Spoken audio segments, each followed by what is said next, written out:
Okay, picking up from where we left off, we were putting pins in, trying to find digital routes that can light up everything.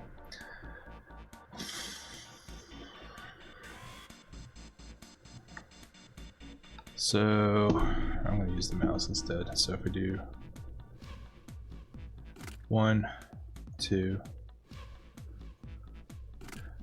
and say 9, and then we do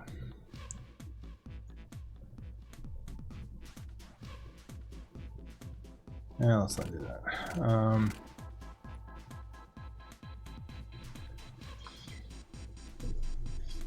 1, 4, 5, 6, 2, 3. Alright, we got 1 and 2. Let's see. 2, 4, 6, and then 1, 5, 7. Alright. And then 1, 4, 9, we'll give this 5, and then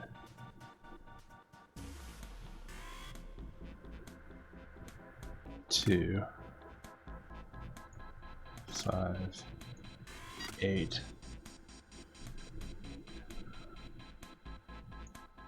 So it would be like 1 and 6 plus 9. Alright, let's do that.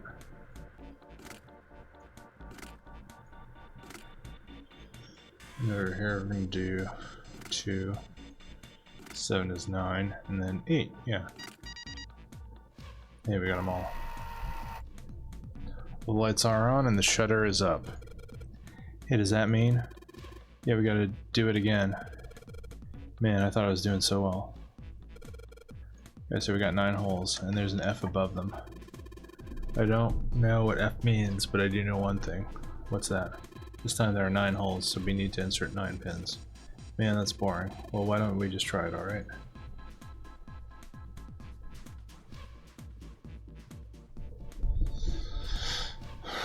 Oh, does that be like 9 across every single way?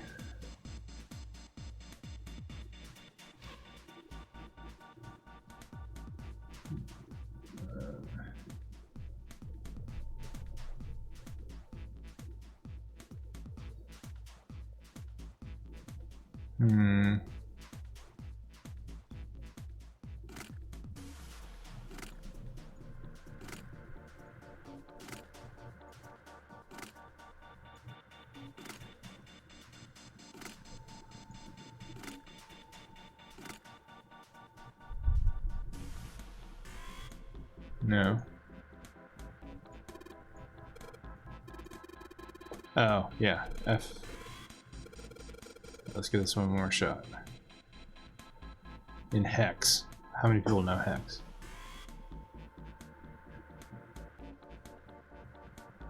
So if everything's got to be 15, I guess 5 is going to have to go in the middle.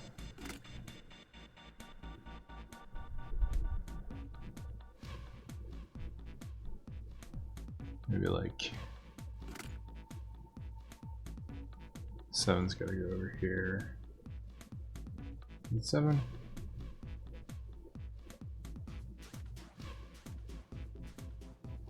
Eight. That's 15. And then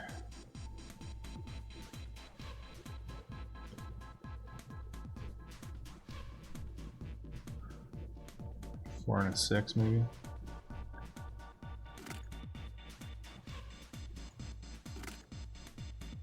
That's all 15. Need to put like 9 up here. So that's 15 across, and then that would need to be 1 down here. That's 15. 753 would be 15, but I'd need... So this would be 12, so 3's gotta go over here. And then at the 7 over here, 13 plus 2. Yeah, okay, that works. Alright. There we go, all pins inserted, all lights lit. We did it. The power's on now. Looks like there's electricity going to the monitor up top now. Alright, let's see if we're going to activate the device on top. Green button, a red button, and a lever. I know what these do. I think this might help. What the hell is this? Where did he find this? What is that? Where did you find it? I found it when you were messing around with the pinholes. It's like instructions for this thing. I don't know what it says here. This thing is a remote control for that. That? Yeah, that. Oh. Machine over there. Apparently it's called the Pushmaster 5000. Man, that doesn't sound like a contrivance or nothing. The Pushmaster 5000. Alright. Whatever. Are you serious? Whatever. So what are we supposed to do with the Pushmaster 5000? See the coffin over on top of the crates? Yeah. Do you want to know what the deal is with it? I do. You want to check it out? Yeah. Alright, how do you think we're going to get there? Well, there were some crates on the right side of the fence that someone piled up like stairs. If we make a path to the coffin from there. How would we do that?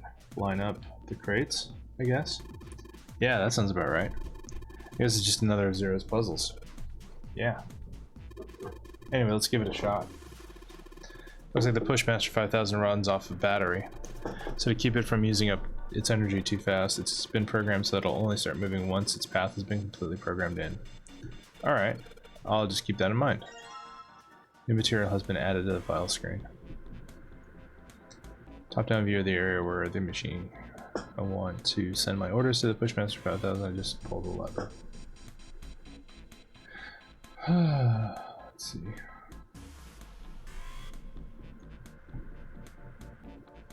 Set button allows me to start the thing over again. Once I want to activate the program, I just pull the lever. The return button allows me to quit the command. Once I want to activate the program, I just pull the lever. Right, let's give it a try. Sure thing, just keep in mind that there is a limit on the battery, alright? Or it does after 50 moves. At least that's what it says in the manual. 50 moves, huh? Also keep in mind that the Pushmaster 5000 can't move the heavy metal crates, okay?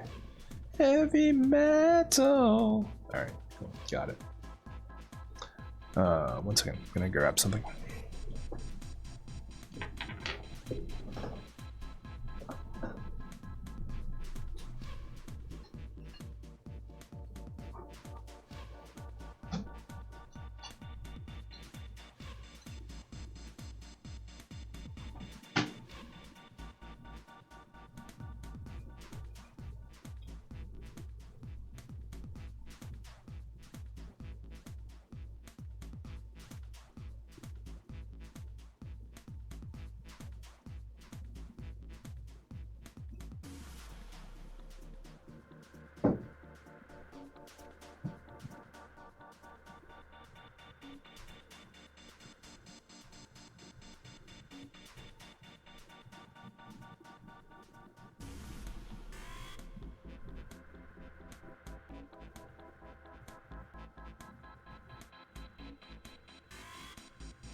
Yeah.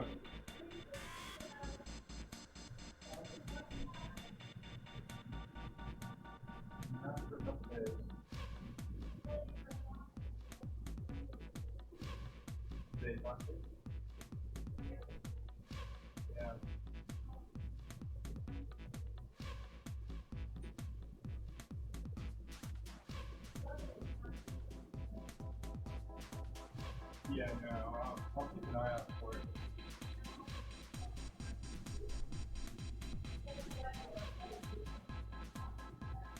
Right. Okay. Yeah, like I said, I'll keep an eye out for it.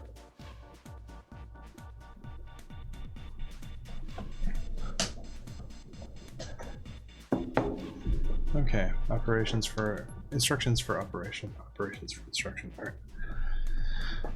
When a square adjacent to the Pushmaster 5000 is pressed, the Pushmaster will move to that square. If there's a crate in the way, the Pushmaster 5000 will push up to a single crate. Move the crates appropriately and efficiently and fill the yellow areas. Oh man. Use this as the pushmaster. I'm gonna stop and not use that. Okay. Up.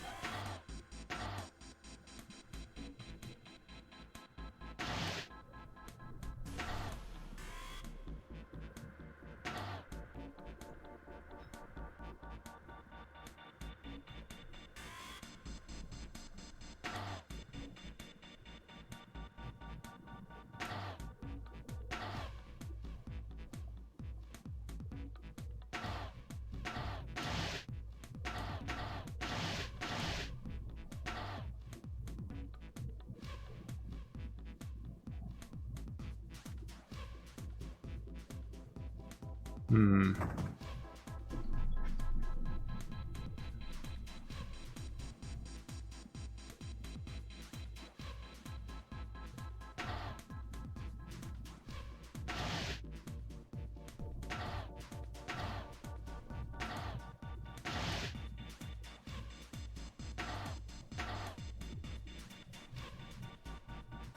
Hmm.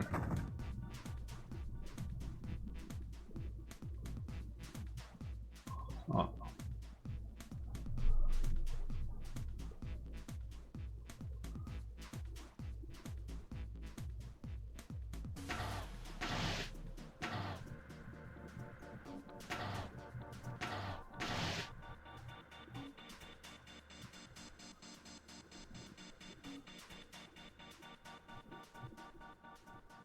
Hmm.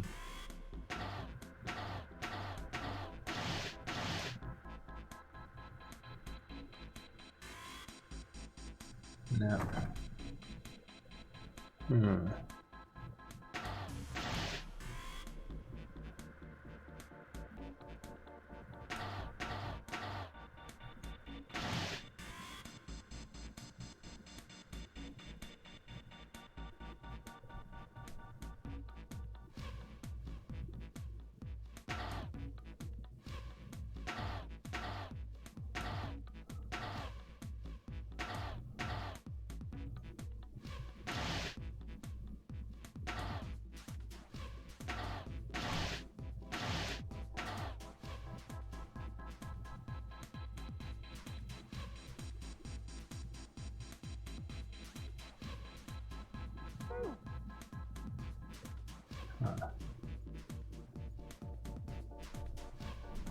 Hmm.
Let's try again.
Full motion video cutscenes.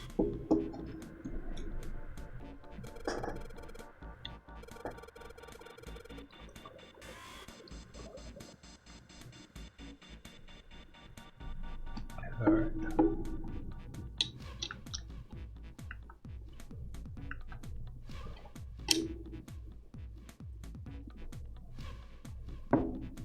Alright, let's go.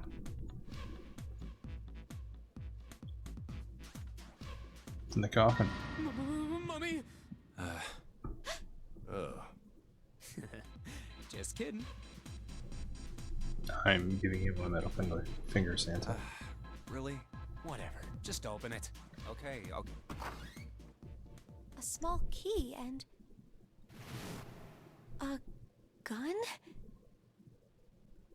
Yeah, a revolver. Very ornate revolver. Looks pretty old. I wonder if this is a replica. This thing is... Are these real bullets? Oh, if this is real... Oh. You're not gonna take it? Of course not. All something like this is gonna do is cause more trouble. It's a powerful weapon that gives one person a huge advantage. Something like that would be way too dangerous to have around. We're in enough danger already. Oh, really? Yeah, I suppose you're right. Maybe Zero put this gun here, hoping that something like that might happen. In other words, maybe he put it here to make us fight each other. Maybe. Maybe he did. In that case, we should most certainly leave it here. I, for one, have no desire to let Zero control me. Me neither. Okay, we've got that figured out. But you aren't gonna leave that key in there, are you? Of course not. We'll take that with us. Was it the sun key?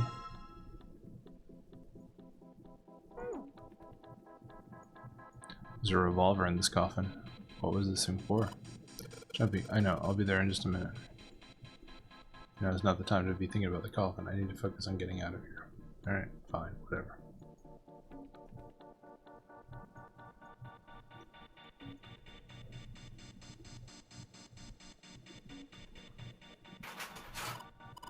Yeah, it looks like it's open, Jumpy. I see, this key should open the door. Hey, what are you waiting for? Let's go. Yes, it's opening. Did I find it? You found it. You found it. A long hallway, huh? Let's check it out.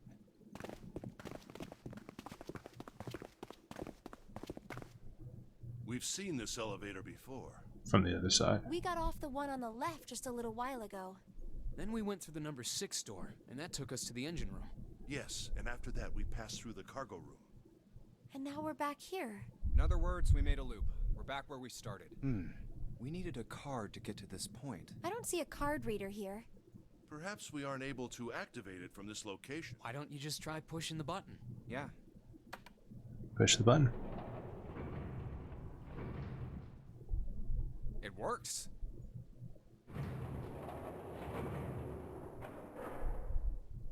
I think so.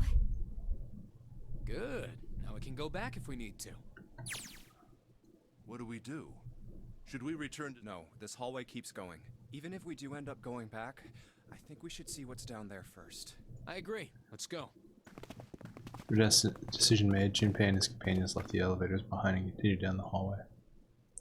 Sometime Looks later. like it ends here. Santa, who had been walking several paces in front of the rest, suddenly stopped. Only one door. He searched around just in case. There isn't anything else. It's the only way to go. There's the door or nothing. Junpei took a deep breath, readied himself, and then grabbed the doorknob and pulled the door open. Pulled, or pushed, you know. Hey, whatever. He paused for a moment, then stepped through into the room. There he saw a number that had hung over their heads since they'd waken up. 9. The 9 door. Like the numbers of every other door, this one, too, was a rough shape made of red paint. This door was set into the back wall of the room. Junpei leapt forward until it was within a sudden burst of hopeful energy. It was large, double door, heavy, and full of solemn importance. He grabbed the door handle and shook. Of course it wouldn't be that easy. The red sat on the wall next to the door. Displayed on it. Huh. We finally found it. Junpei felt himself overwhelmed by a torrent of emotion. At last they'd found the exit, but cold gripped his heart, as he knew all too well why. As he stood frozen, unsure of what to think or feel. Jumpy! Huh? Huh? Look! Behind you! He spun around. He couldn't believe what he saw. A 9 door. There's another one. Why? Junpei's voice was barely audible, even to himself. He stumbled toward the second door as if somehow compelled. It was a small single door. It sat in the starboard corner of the room, on the same wall as the door they'd entered from, but in the opposite corner. That's 9, no matter how you look at it. The red is there too. So this is a real one? Junpei shook the door handle pointlessly and muttered to himself. Why the hell are there 2 doors? It was Santa who answered. There were always 2 doors. I mean, if you think about it, Zero never actually said there was only one door with a 9 on it. It is hidden, but an exit can be found.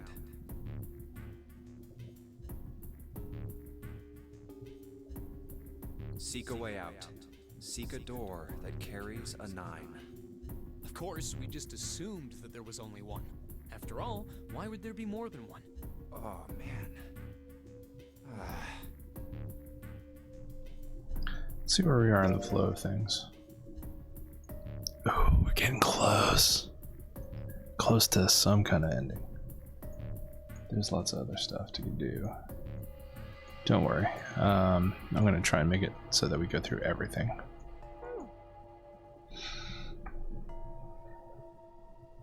We fell for it. There are 2 doors. That means that all 9 people who had met at the central staircase could escape. No one would be left behind. Now it makes sense why the bracelets are numbers. 1 through 9. Divided into teams of 4 and 5 people. The digital root of both teams ends up being 9. Take 1, 2, 7, 8 and 3, 4, 5, 6, 9 for example. The digital root for both teams would be 9. Or 2, 3, 4, 9 and 1, 5, 6, 7, 8. The digital root is still 9. There are a bunch of combinations that work and they all end up the same way. If one team has the digital root of 9, so would the other one. That's probably the great tragedy of the game. What does that mean? The answer's simple. From the very beginning, the Nonary game was designed to save all 9 people. That's how it was meant to be. Zero didn't lie. He never said there'd be only one 9 door. But anyone who'd found themselves in the game would have assumed that was the case. Fights would have broken out. One team would likely betray or deceive the other.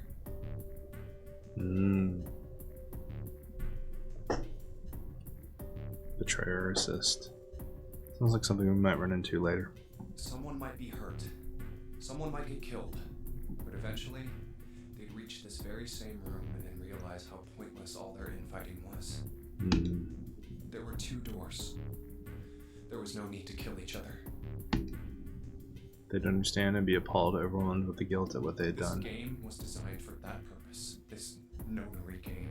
We were all arguing and fighting over doors at the beginning.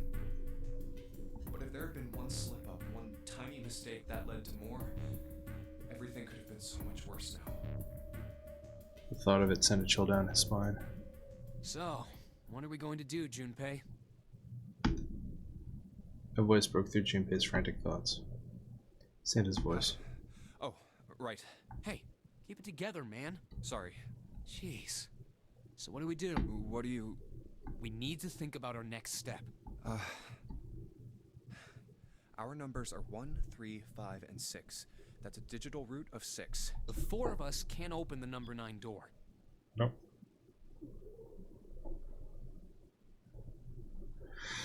The 4. Wait. Don't tell me. Yep. There's one combination that'll let 3 of us open the 9 door. That's why I'm asking, what now? What now? Took him no time at all to determine the answer. There was only one combination of 3 people that would give a digital root of 9. 1, 3, 5. equals 9. That would mean No, we gotta go back. that wasn't a possibility he was willing to consider. Santa Nace agreed. I agree. We cannot leave June behind.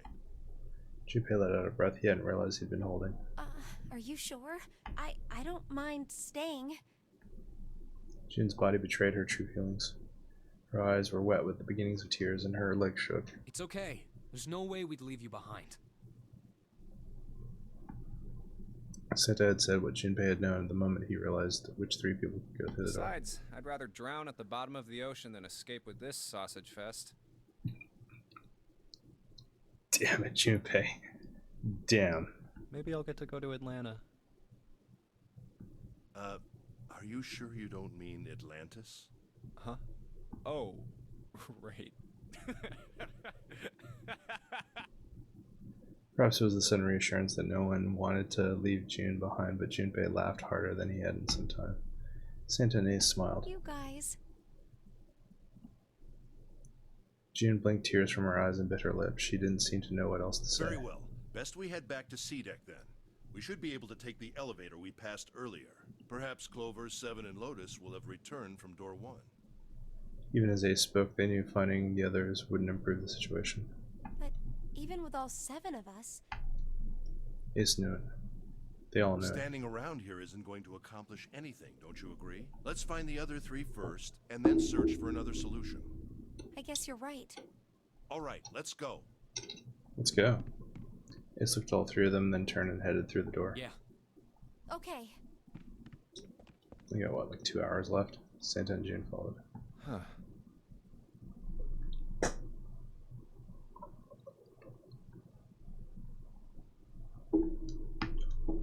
Junpei started toward the door, then Come stopped. to think of it, what is this room? It didn't seem terribly important now, but what exactly We were was so it? focused on the doors, we didn't even look around. Yeah. It's a chapel. Red carpet ran between 2 columns of wooden benches that ran through the length of the room. Huh. It looks like it's set up for some kind of ceremony, but what kind? Facing the main door was a carpet leading to the bow of the ship, and at the end was an altar, perhaps? There was a small rectangular alcove at the end of the carpet, and inside the alcove was a raised platform. Resting on the top of the platform was a coffin. A coffin? What on earth is a coffin doing in a place like this? Before Junpei had time to answer that question, Hey, Junpei, the hell are you doing? Let's move. Santa's voice echoed from the hall outside. Right, okay, I'll be right there. Junpei turned on his heel and left the room, quiet and somber.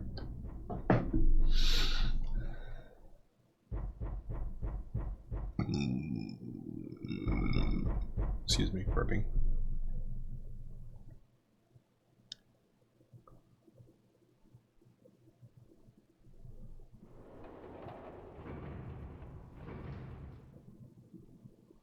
Sounds like there was some knocking from inside the coffin. We'll have to see what that leads to. They took the elevator up to C-Deck. Once there, they headed toward the main hall and the central staircase. It didn't take them Look, long. It's... Seven and Lotus. They didn't look happy. Where's Clover? Problem. Clover is gone. What? Junpei and his 3 companions looked at one another. They turned back to Seven and What do Lotus. you mean, gone? Santa, Ace, and June had their own questions to When? ask. Why? You 2 went into door 1 with Clover, didn't you?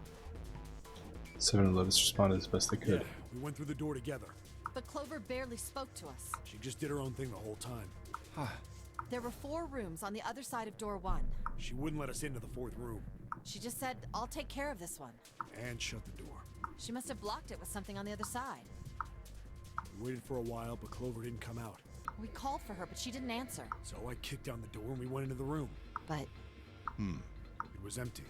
Clover wasn't there. There was a door on the other wall. And it was open. We figure she opened the door and left by herself. We ran after her, of course, but Well, obviously we didn't find her. We figured that much out. Clover's gone. Junpei thought for a When moment. did this happen? We got here just before you. You certainly have excellent timing. So you haven't searched anywhere other than near the staircase? No, we haven't. Finally, Ace spoke. His voice had an edge of resolve and concern. Very well then.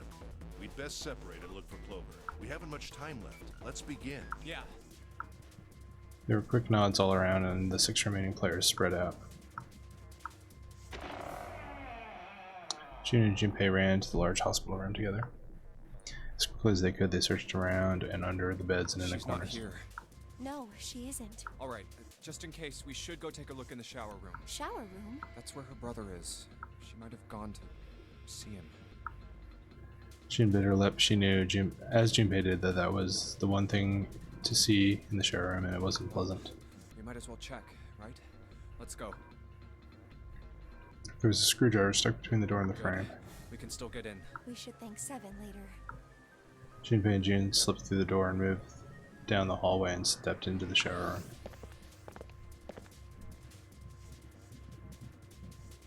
No luck. Yeah, I don't think she's here. June's voice was faint, and she placed her hands over her mouth. Her face looked a little The green. smell is horrible. The stench in the room was almost unbearable. It had grown far more unpleasant since their last visit. If Junpei had eaten lunch, he would have had difficulty retaining it. He wanted to leave the room as soon as possible, but he had to be sure. The only way to be sure was to check the other side of the Let's check divider. the back, just to be... June offered no resistance and nodded weakly to Junpei as he headed around the divider. He stopped at the corner and turned his head. She's not here.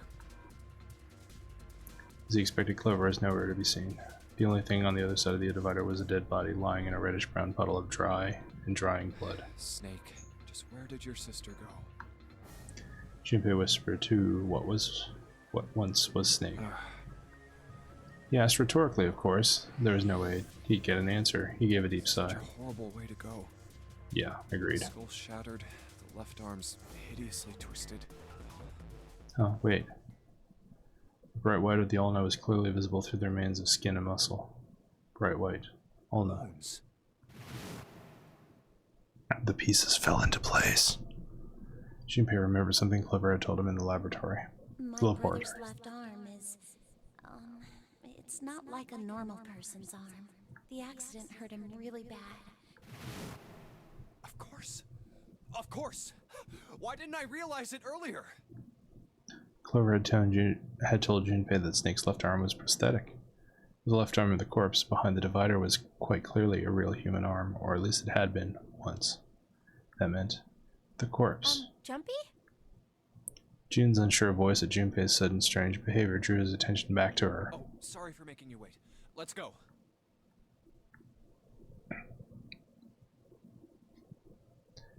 Junpei and June headed back to where the large hospital room. They stepped through the door and out of the shower room.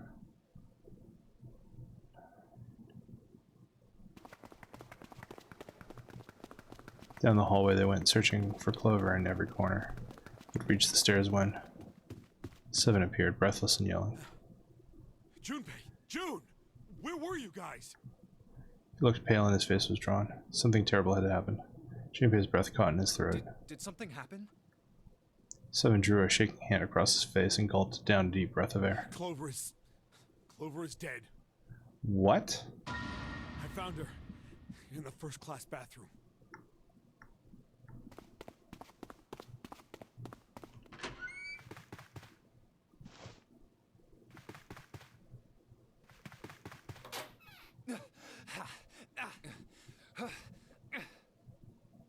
All sound ceased for Junpei. The world was an empty, muffled expanse. Then he began hearing his own breathing.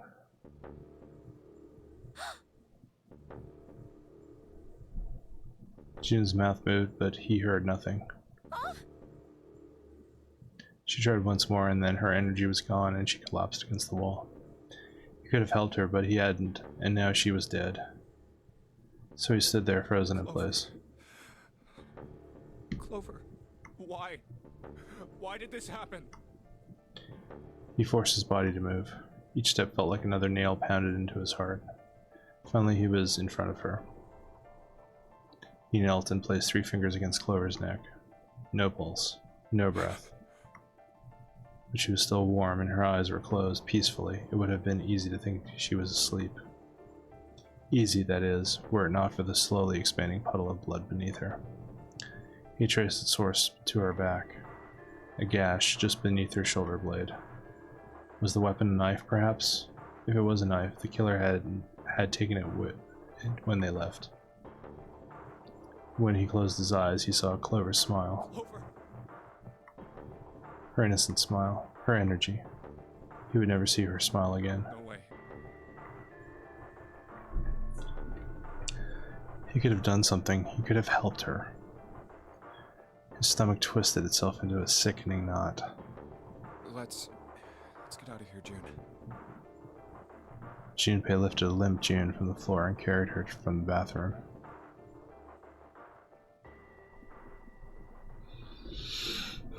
Are you alright? I'm gonna go ahead and save here.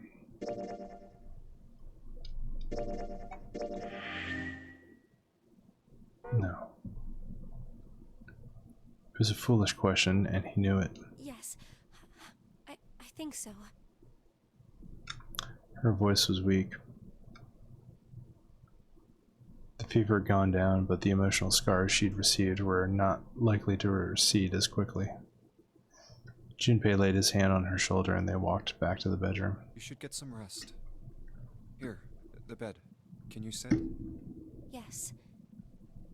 She nodded once and stared at the floor. There were 4 others in the room. Ace, Lotus, Santa, and 7.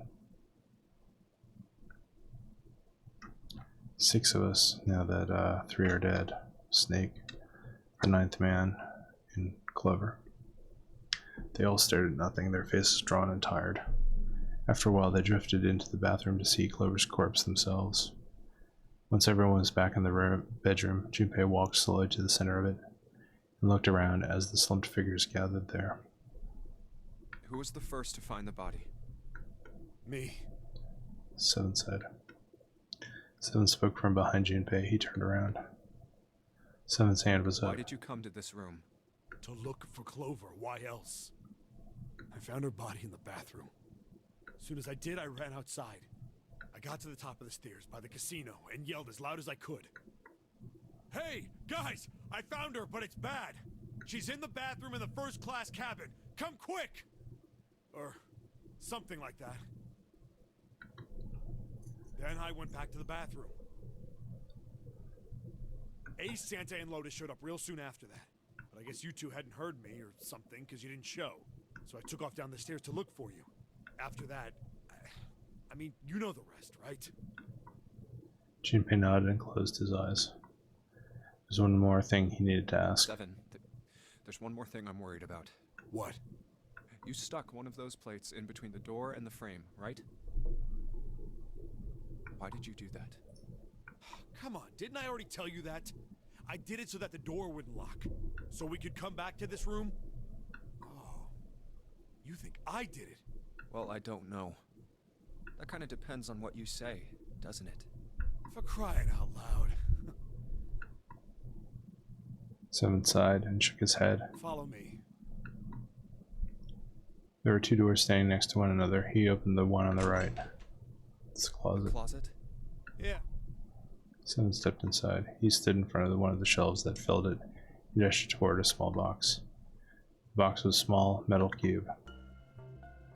He looked at Junpei. This is the reason. This safe. We couldn't open it when we were getting through this room. I figured there might be something pretty important in it. I couldn't stop thinking about it. I figured eventually we might figure out what the numbers are for the safe. And if we did, I didn't want to screw around with door 5 again. So I put the plate in the exit door so we could get back in that way. You get it now? Yeah. Junpei nodded and looked at the safe. He grabbed the handle and shook it. Figured it wouldn't open. It was locked as it had been when 7 found it. There was one change, however. This is... Just underneath the safe was a pile of reddish brown, a pile of fine reddish brown powder. rust. Junpei stared at it, considering. If there's rust here, that means... Has someone opened the safe? Junpei left the closet. 7 followed him back to the bedroom. Huh?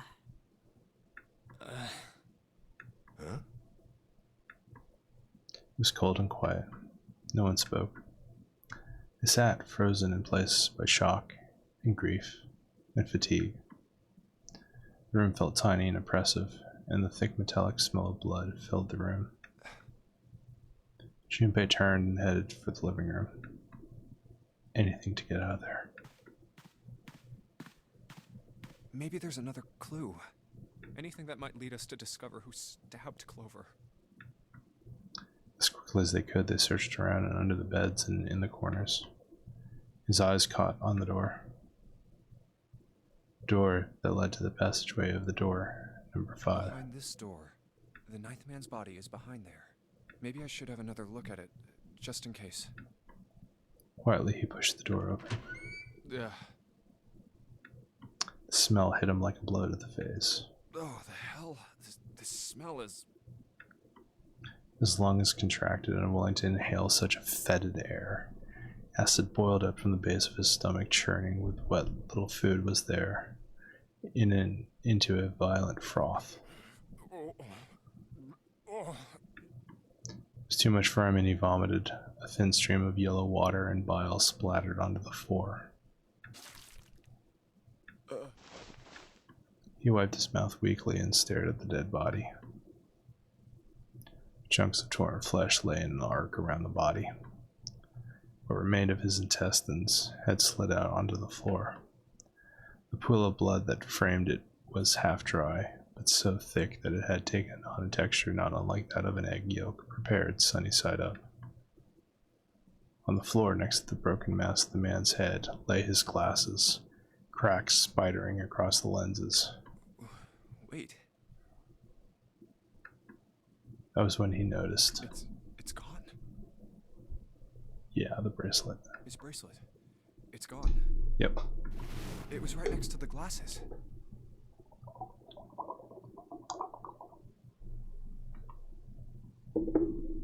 But now, it was gone. The number 9 bracelet was gone. But why? Had someone taken it? He was turning it over and over in his mind when he heard Seven's voice. Where'd Junpei go? It had drifted out to him from the living room. Junpei walked slowly out of the hallway. Oh, there you are. Were you looking for something in the hallway? Seven looked up as Junpei entered the room. Yeah. Did you find something? He thought for a moment before he responded. No, nothing. Technically, it wasn't a lie. He hadn't found anything. In a way, in fact, that was the problem. Something he expected to find hadn't been there. The ninth man's bracelet. What's up? Well, I wanted you to take a look at something. What is it? Seven led Junpei back to the bathroom. Clover. As Clover's corpse came into view, he felt his heart flip, and then fall to the bottom of his stomach. Something between a sigh and a groan escaped his lips. What was it you wanted to show me? His voice was hollow and empty. I searched Clover's body again. A real shame. She was stabbed once in the back, probably by a knife or something. And I found this. As he spoke, he moved around Clover's head. What? She was holding a piece of paper. I haven't actually looked at it yet. Didn't want to disturb the crime scene, you know? Basic stuff. And her flesh looks really gray. Let's see where we are in the flow of things. Almost to a choice. We've got left and right, and I don't know what left and right are, so let's see what we end up getting. Well, I did borrow one thing. He wasn't sure what that meant, but it likely didn't matter. The paper was more important. I'm opening it.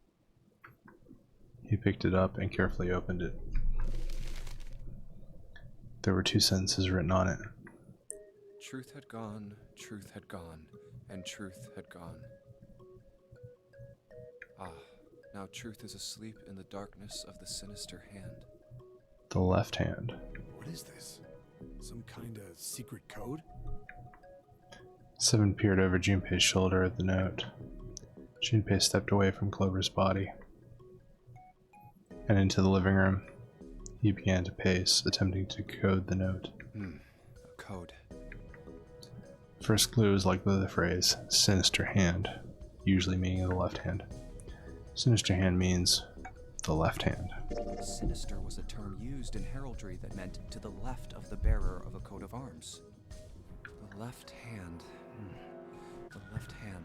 What does the left hand mean? Junpei looked at his own left arm, with the bracelet on his wrist. Does the darkness of the sinister hand have something to do with the bracelet? He examined the bracelet closely. Two things sticking out on either side of the face. The left and right sides of the face. Left and right. Left and right. Right and left. Truth is gone. Truth gone. Truth gone. Maybe these two words.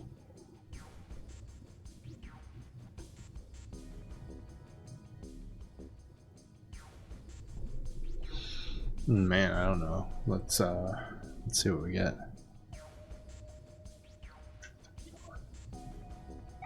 Switching the sentence around. Gone at truth. How about reading them backwards? Gone and truth. Enog and Hittert. What am I saying? Those aren't even words. I doubt that's what the riddle was trying to say. Wasn't a bad idea, though. Truth. Gone. Those two words. What else could gone and truth mean? Truth, of course, means something that is correct. Something that's fact. In other words, something that is right. You could then safely assume that gone means left. After all, after someone left, they were gone. But in this case, they clearly refer to their directional homonyms. Then truth equals right, and gone equals left. Junpei looked at the bracelet again. The left and right of the bracelet. These two things sticking out. So if I... Press them in the following order. Okay. Right, left, left. Left, left, left, right. Left, or right, left, right, left, right, left, right, left, right, left, left, right, left, right, left, right. Right, left, left, right, left, left, right, right. Left, left, right, left, right. Yeah, I don't even know anymore. How about both at the same time, man? Truth had gone, truth had gone, truth had gone.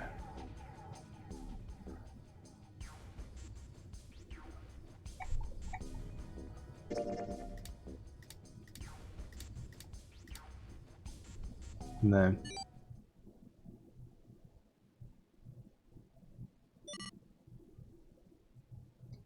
one after another, 8 numbers flashed on, then off of the face of Junpei's bracelet. Did it just... He checked one more time to be sure.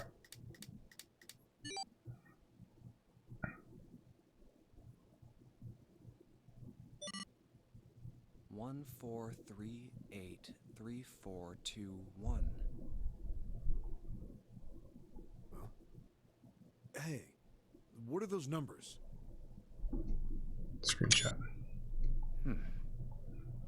Junpei didn't answer. He couldn't answer. Had no idea what they were either. Besides, he was sure he wouldn't forget the numbers in the order they came in if he said anything. 1, 4, 3, 8, 3, 4, 2, 1.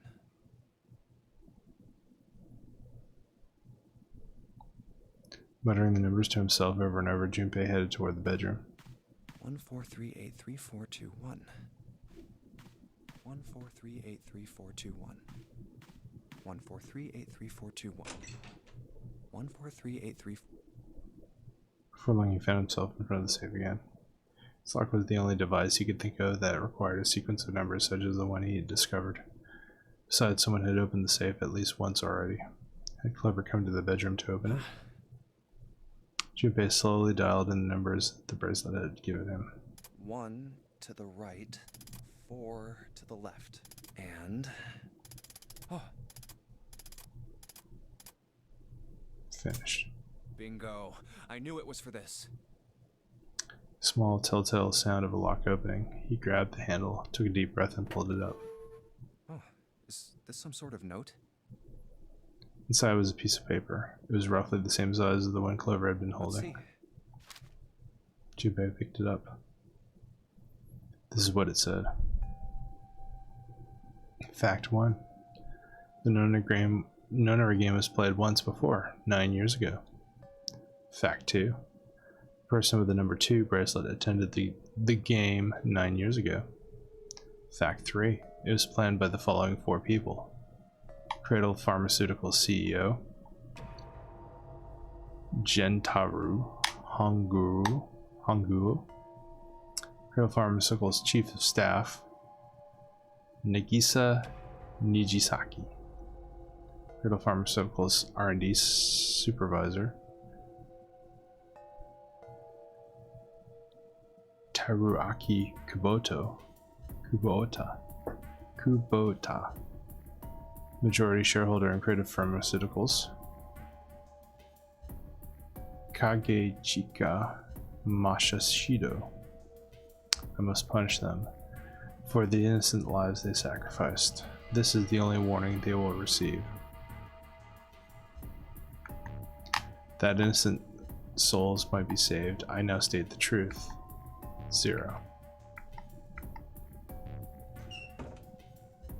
Junpei left the closet. There were 5 people waiting for him in the bedroom. Ace, Lotus, Santa, 7, and June. He looked at each one of them in turn and then slowly placed his hand in his pockets of his vest. Sorry, but do you think you could all come with me? Come with you? I want all of you to go to the big hospital room. Why? There's something I want to be sure of. 1 second. What do you want to be sure of? I want to know if the person I suspect is really the culprit. Wait, then you're saying... Yeah, I think I've got it figured out. I know who killed Snake and Clover. The atmosphere in the room had changed. Grief was suddenly gone and replaced by attention like a strap of leather stretched to its limits. 5 sets of eyes stared at Junpei. He pretended not to notice. Anyway, if you could all please move to the big hospital room. I'll explain everything as soon as we get there. Then, almost as if on cue, the bell rang.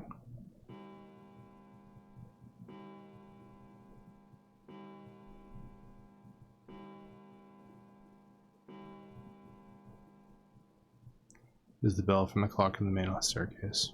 The bell rang 5 times, then ceased. It's 5 o'clock. We've only got an hour We left. don't have a lot of time left. Let's go. Slowly, one by one, they followed Junpei out of the bedroom.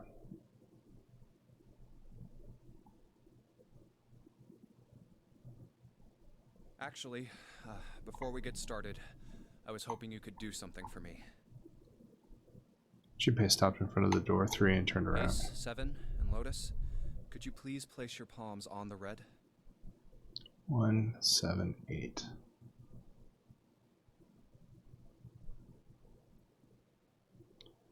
$15, 16, 7. Huh? Why?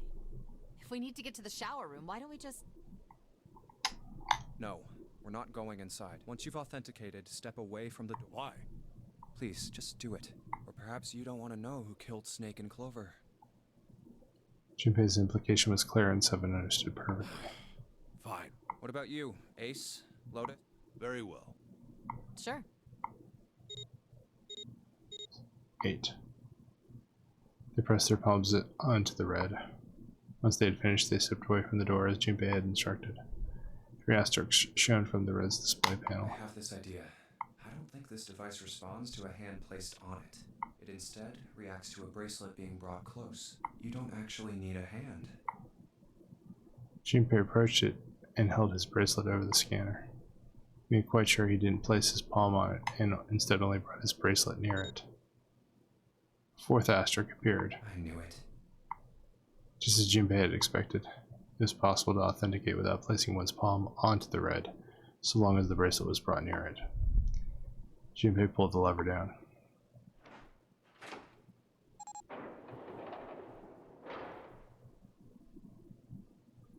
Door 3 opened like a hungry mouth. So Junpei is 5. We had 1, 7, and 8. 7 and 8 equals 15. 1 equals 16. Junpei is 5. That equals 21. 7 long seconds passed. As the door shut unfed, Junpei walked slowly back to the others who were waiting some distance from the other door, talking to one another. Cinna and June had joined them as well. Huh? It looked as though they had found a chance to break into the conversation yet. As Junpei approached, they turned and looked at him, curiosity plain on their faces. For long, the other 3 did as well. What was that about? How should I know? Clearly, they were expecting some answers. Thanks. I appreciate your cooperation. Clearly, they had hoped for something more forthcoming. He continued. By the way, Ace, would you mind if I asked you something? What is it? Do you know who I am? What? What kind of question? Just answer it, please. You're Junpei, of course. Who else would you be? Unfortunately, that's the wrong answer. Actually, I'm Santa. What? Ace's voice was full of surprise, but it was also tinged with confusion and fear. Everyone else looked nearly as surprised.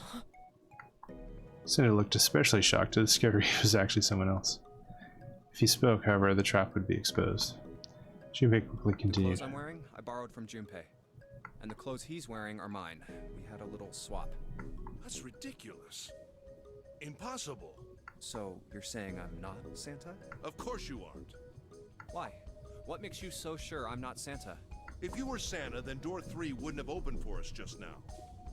1 plus 7 plus 8 plus 3 equals 19. 1 plus 9 would be 10. The digital route would be 1. But the 4 of us just opened door 3. You can't possibly be Santa. Your bracelet number isn't 3. It's 5, right?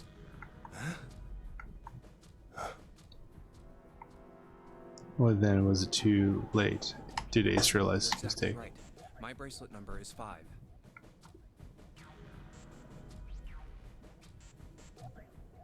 Sorry, Ace. I tricked you. Of course, I'm not really Santa. I'm Junpei. Who could possibly think I was? It's obvious I'm not. To think I was? Ridiculous. But I guess you couldn't see just how obvious it was. I asked you before, didn't I? What makes you so sure I'm not Santa? And you answered. If you were Santa, then door 3 wouldn't have opened for us just now. Most people wouldn't say something like that. The first thing that would come to anyone else's mind wouldn't be the bracelet number. There'd only be one thing they'd say. One sentence. You don't have his face. Ace, you have prosopagnosia. Am I right? Junpei's voice was quiet and calm. He knew the truth. So did Ace. Prosopagnosia. The others looked confused. What's that? No clue. Prosopagnosia is... You heard Lotus begin to explain it to them. Ace glanced at them and then turned back toward Junpei and sighed. Very well. I confess. I have prosopagnosia. I cannot differentiate human faces. Is that what this was about? You want to mock me for my disorder? No, not at all. I'm not making fun of you at all. In fact, I feel kind of bad for you. No, the reason I brought this up is that there's an excellent chance that the person who killed Snake has prosopagnosia. Ace's face tightened, his eyes What do narrowed. you mean? Junpei leaned casually against the iron piping of one of the beds. Oh, we're already down this path, okay. I'll just come right out with it. I think it was you, Ace. You killed him. Junpei was suddenly very aware of the 5 pairs of eyes on him. He had their undivided attention. I bet you do. Room had grown very, very quiet. Junpei took a deep breath. That's ridiculous. What possible evidence do you... I have 3 pieces of evidence. The first, think back to a few hours ago. You made us argue over the 3 doors here in the big hospital room. There was no way all 7 people could go through them. Lotus suggested that we sacrifice one of us. Lotus looked away awkwardly. Junpei glanced at her and And continued. you, Ace, said I'll stay here. Why would you say something like that? It's pretty simple, really. You didn't want us to see the dead body in the shower room. You see, if Ace stayed behind, there were only 2 doors the rest of us could go through. Doors 7 and 8. There was no way we could get through door 3. You knew that, didn't you, Ace? That's why you volunteered to stay behind. Come on now, I think that's going a bit far. I can understand if you're jealous of my bravery, but please don't devalue my actions. I only wanted to save the rest of you. Surely you can understand my altruism. Altruism, huh? Junpei stared off into the darkness and at something very interesting and lazily began to dig at a persistent bit of wax out of his ear. You already knew, didn't you? You knew that whichever doors we took, eventually we'd end up back in the big hospital room. What on earth are you saying? Of course I didn't know that. How could I have? Really? Yes, yes. Pleading was not something they had heard from Ace before.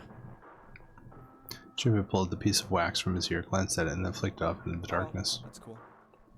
I've still got 2 more pieces of evidence that say you're the killer.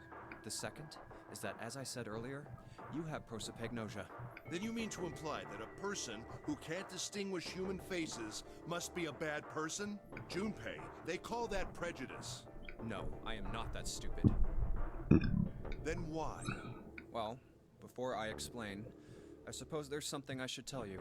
The corpse in the shower room. It's not Snake's. What? What? Ace's face went pale. The others looked confused as well. If the body wasn't Snake's. I didn't put it together right away, but there was something Clover told me. She said that Snake's left arm was prosthetic. He'd lost his real arm in an accident, but the body we saw in the shower room, let's call him Guy X. Guy X's left arm was definitely flesh and blood. In other words, Guy X couldn't possibly have been Snake. Oh God. No. That's impossible. Ace had started muttering deliriously to himself, shaking his head back and forth. Junpei was long past caring. Let's say, hypothetically, that the killer didn't have prosopagnosia. If that were the case, he would immediately realize that Guy X wasn't Snake. Even if the clothes were the same as Snake's, their faces would be completely different. It would have been obvious they were different people. And yet, they still killed him. Why? Why would they kill a stranger who'd only just shown up? On the other hand, if the killer did have prosopagnosia, it makes sense. They thought Guy X was Snake and killed him. Wait. Wait just a moment. Let's say you're right, and I mistook Guy X for Snake. Even if I did, I would have had no motive to kill him. Why would I want to kill Snake? I can think of at least 2 motives. 1, Snake knew about your past. Ooh. If he ever revealed what he knew, that would have been really bad for you. You really didn't want that to happen. So to make sure Snake's mouth stayed shut, you killed him. 2, Snake had a grudge against you. You knew that, or at least you could have easily assumed he did. Even without exposing your identity, he was a threat to you. You never knew when you might be attacked. You couldn't ever let your guard down. Every moment was a moment he might try something. You didn't want that kind of danger hanging over you. So you... Hey, hold on a minute. For the first time since the beginning of the Junpei's explanation, someone besides Ace spoke. What's the past that Ace wouldn't want us to know? Why did Snake have a grudge against him? Look at this. He handed Santa a small piece of What's paper. this piece of paper? Santa squinted at the paper and began to The read. Nonary game was played once before 9 years ago. The person with the number 2 bracelet attended the game 9 years ago. It was planned by the following 4 people. Cradle Pharmaceuticals CEO Gentaro Hongo. What is... Slowly, Santa looked up from the paper. His eyes met Junpei's. It's the message from Zero. It was in the safe in the first class cabin. And suddenly, Give me a break! Ace's face was red and shaky, and his voice was full of fury tinged with desperation. That paper is a lie! Someone is trying to frame me! Me. You said me, right? Junpei's eyes narrowed and the trap began to close. Ace inhaled sharply, his eyes flicked off Junpei to anything else. Wouldn't that mean you're admitting you're Hongo, the CEO of Cradle Pharmaceuticals? Or am I mistaken? It was as though a switch had been flipped. Color drained from Ace's face, and he realized what he'd done. His eyes went wide. Very well. I admit that much. I am certainly the CEO of Cradle Pharmaceutical, Gentaro Hongo. So what if I am? I don't know anything about this Nonary game that supposedly took place 9 years ago. Really? Everything on that scrap of paper is bullshit. Someone is trying to set me up, you see? First of all, He stammered as he tried desperately to work himself to a more tenable position. Junpei, you're claiming I did this all by myself. Think that over, all right? How could I have killed Snake all by myself? Not Snake. It was Guy X. I don't care who it was. You said the killer put this other man into door 3, right? Yeah, maybe. Then I couldn't have possibly done that alone. I couldn't have opened door 3 with only myself and Guy X. Nope. You could have.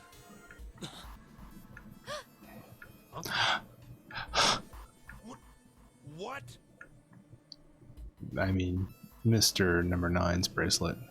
His face was tight and his teeth were clenched. Junpei fixed him with a level stare. Shop was about to close. Actually, Ace, when you were unconscious, I took something from you. Remember when you were injected with that anesthetic and fell asleep in the big hospital? Yeah, back then, I took this. Junpei put his hand in his pocket. No! You couldn't have! His right hand moved. Junpei I smiled. got you, Ace. Your right hand there tells me all I needed to know. You want to tell me what you were so worried about? What's in your pocket? It's the number 9 bracelet, isn't it? Ace, Guy X, and the 9th man's bracelet. That was all you needed to open door 3. 1 plus 2 plus 9 equals 12. 1 plus 2 equals 3. That's how you killed Guy X all by yourself, Ace. All you needed was the number 9 bracelet in your chest pocket. He lowered his hand from where it had stopped, halfway to his pocket. He looked down at the floor, his face hidden from Junpei. All I could see was the corner of Ace's mouth, twitching like a dying fish. If you want to play innocent, that's fine by me. Go ahead, tell me. I don't have the bracelet, if that's what you want to do.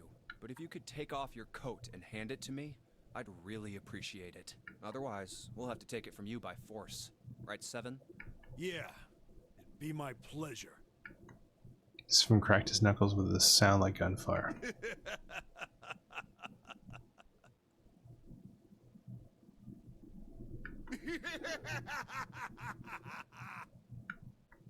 Ish roared with laughter. He threw his arms wide and his head back and laughed, filling the room with a sound that scarcely belonged there. Then it stopped. His arms came down and his head dropped to look straight ahead at Junpei. Where are we on the timeline? Oh, we're committed.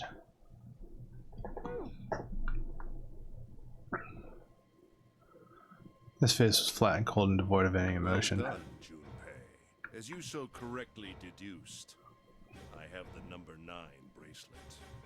I retrieved it while we were searching for the missing hardware for the red. I left the room I was supposed to search and headed to the first-class cabin on B-deck.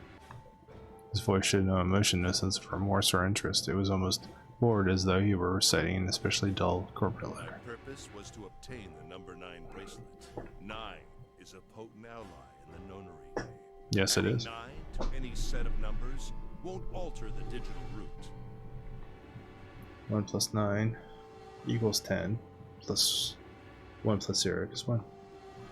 2 plus 9 equals 11, 1 plus 1 equals 2. 3 plus 9 equals 12, 1 plus 2 equals 3. As you can see, 9 is a very useful number here. With it, one can go anywhere, with anyone. It is, I suppose you could say, a game changer. So I made for the first-class cabin to obtain it. In mere moments, I successfully acquired the number 9 bracelet. There was also an unexpected bonus. The knife the 9th man had used. I quickly pocketed both of them and left. I made my way back to where I was expected to be. That's when I ran into Snake. Well, this guy X, actually. I spotted him ahead of me. He was heading for the large hospital room and hadn't noticed me. The man wearing Snake's clothes arrived at door 3. When he stopped, I walked up behind him and called out, "Snake." He turned around. He said nothing. His mouth simply hung half open. He seemed dazed somehow, almost like a man half asleep. Perhaps he had been drugged. It wasn't important. I tend to gloss over little things like that. I was certain that man was Snake. I knew Snake had taken part in the Nonary game 9 years ago. Being blind, it made sense that he didn't recognize me immediately upon our first meeting. But why then hadn't Snake said anything to me later? Surely he hadn't forgotten what had happened to him in the Nonary game. But not once did he attempt to confront me. Did his lack of sight prevent him from fully recognizing who I was? Or perhaps Snake had conspired with Zero to deceive me. Regardless, he was a threat, and it was better to deal with him sooner rather than later. I had to get rid of him before he took action. With quick thinking, my plan went into motion immediately. I held the number 9 bracelet over the red. I waved my own bracelet in front of the red, and then grabbed Snake's arm and shoved his hand against the scanner panel. The door opened. I threw the man through it. 9 seconds later, the door shut. 81 seconds passed.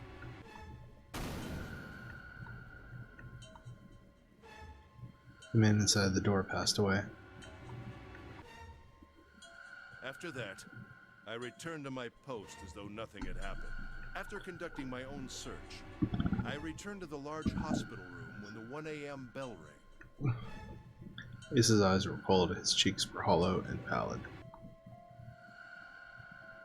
When he spoke, only his lips and tongue moved, the rest of his face was eerily still. Junpei glared at Ace. He took a deep breath and thought about the next question he had to ask. He didn't want to. He knew what the answer would be. He just didn't want to hear it. Junpei swallowed and spoke. Ace, did you kill Clover? Yes. Well, okay. Why? Why did you kill her? She was Snake's sister. It was possible he had told her something dangerous. Additionally, she had gone through door 1. It seemed likely she might have found it. Found what? Why don't you go through door 1 yourself? Perhaps it's hidden somewhere. Soon Lotus interrupted. Yeah, but Lotus and I went through door 1 too. We didn't see anything suspicious. Yes. I thought as much after I heard your report at the central stairs. I doubt the 2 of you could find it. Huh? But perhaps Clover was different. Perhaps she had found it. I was, therefore, desperate to find her. And at last I did, in the first-class cabin. I spoke very calmly. Did you see it? See what? Don't act as if you don't understand. You were in the captain's quarters, weren't you? Huh? What are you talking about? Very. By the way, what are you doing here, Clover? What? Nothing. There's blood on your shoes. It looks fresh. Did you go take a look at the 9th man's corpse? I see. Your silence suggests that you noticed. You saw something, didn't you? You saw that his bracelet was gone. No! Clover ran. She made for the exit, but Ace stood in her way. You aren't going anywhere. He caught her by the collar as she passed and threw her to the floor hard. You're staying here. No! She leapt back and darted past him into the hallway. Ace followed at a run. Don't you run, little girl. He was faster.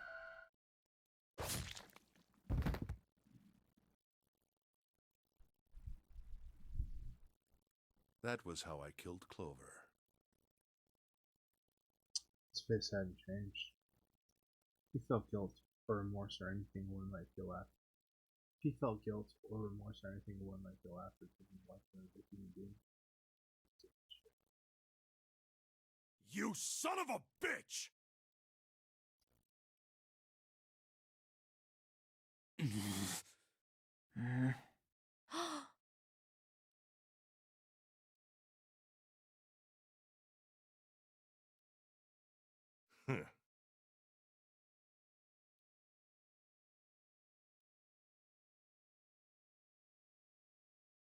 I admit it. I've lost. I have lost. Completely and utterly. Don't misunderstand, Junpei. I didn't lose to you.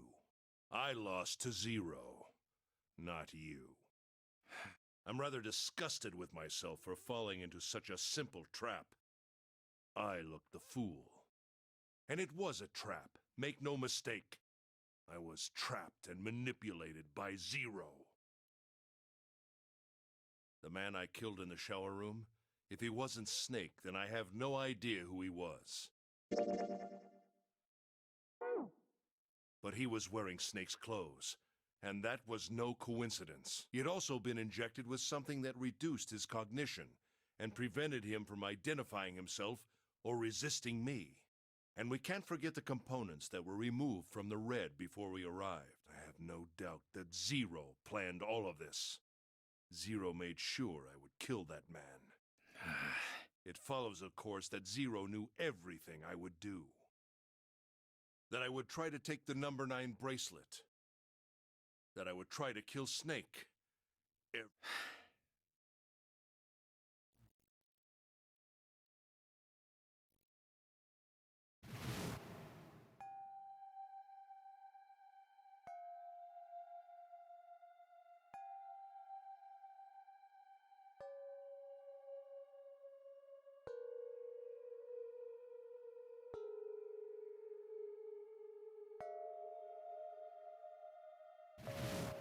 I think Zero is one of us. Huh?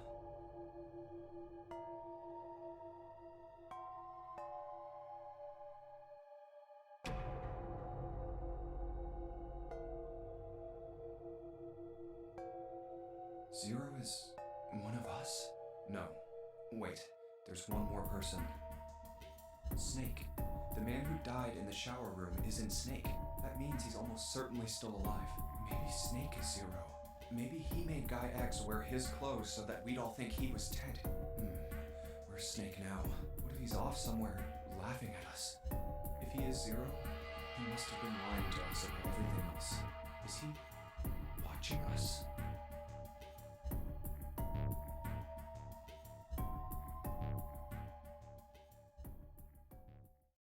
Well, I believe I've finished with my confession. Why don't we get moving?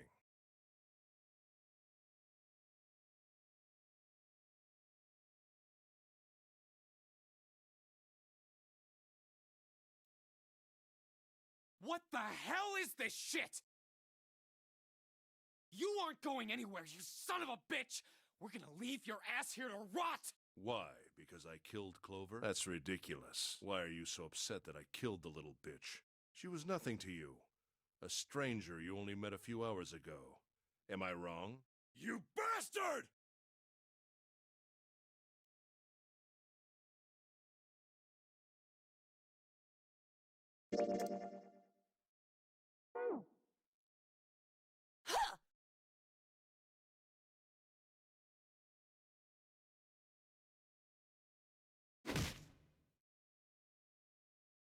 Blindsiding me with a punch, huh? You've got some fire, don't you? I confess, I rather like a tough woman.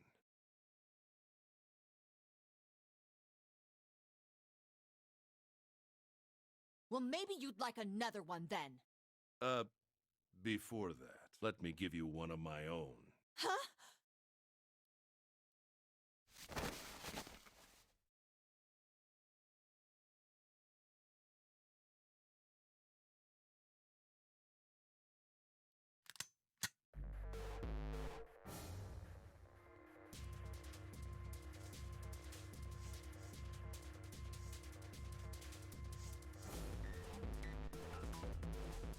If any of you so much as blink, I won't hesitate to pull this trigger. I've already killed 3 people. Don't think I'm not ready to make it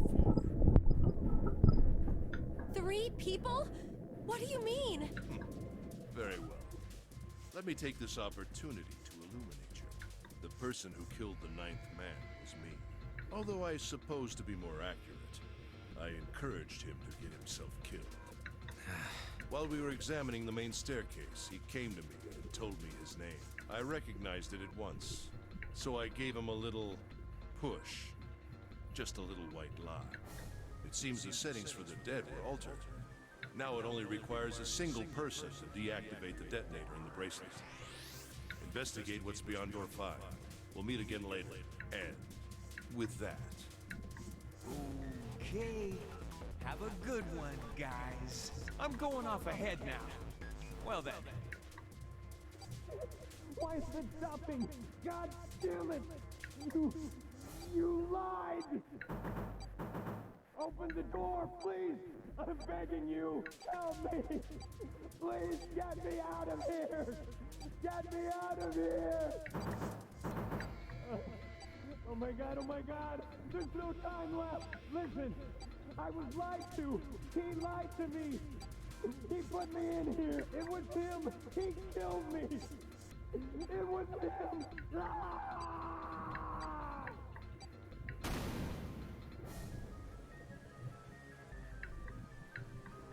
I had 4 reasons for killing him. As I said before, in the Nonary game, the number 9 bracelet is of utmost importance. If I had allowed him to keep such a useful tool, he, or it, would have become a threat to me. As such, I decided that he should be eliminated early on. I wanted the number 9 bracelet. If I could manage to obtain it, I would be able to manipulate the game as I saw fit. I would be unable to acquire the bracelet unless its owner was dead. That's the second reason. Even setting aside his number, he would have been nothing but trouble for me. He was aware of my past. He knew what happened here 9 years ago. It was important that I eliminate him before he was able to disseminate this information. Lastly, I wished to conduct a simple test. A test to see if this Nonary game was serious, or a poor attempt at a joke. I needed to be quite sure. As such, I encouraged him to act against the rules so that I might observe the outcome. I don't get your third motive. What the hell happened 9 years ago? Didn't I say? The Nonary game was played. I planned it out, and I conducted its execution. Why? What on earth was it supposed to do? I don't really think I have any obligation to tell you that. He smirked. He was trying to provoke them, and it was working. Though Ace had paid very little attention to Lois after catching her, the gun had never wavered from her temple. She looked quite pale, and when she spoke, her voice shook. Hey, what's with this gun? Where did he get this? Why don't you tell her, Santa?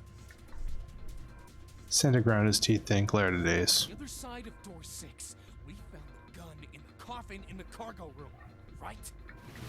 Bastard must have grabbed it when we weren't looking. Indeed I did. That was a pretty serious mistake, you know. Just saying you intended to leave it behind. Ace laughed, a short, derisive snort, and gave Junpei a sickeningly pitying look. Well, there isn't much time left. I'll be off then. Well, where are you going? Do I really need to explain? I had assumed it would be obvious. I have the number 9 bracelet, and now I have Lotus. 9 plus 8 plus 1 equals 18. 1 plus 8 equals 9. Wasn't there a door with a 9 on it in the room that looked like a church? That's where you're going, isn't it? And how do you know that? Santa told me about it while we were looking for Clover. I see. Well, you are correct. That is my destination. But now I must say goodbye to all of you. Ah, and please, don't forget my warning. Move and I'll pull the trigger. I don't need her alive to open the door, you know. As he spoke, Ace began backing toward the door, practically dragging Lotus behind him. Shit! He's getting away! But we can't risk it. Junpei, Santa, June, and Seven stood frozen. Ace had the face of a man gone mad. They had no doubt he would pull the trigger. Ace had reached the exit. Now, Lotus, open the door for me if you will. He forced Lotus to open it and then turn and address them once more. He stepped through the door.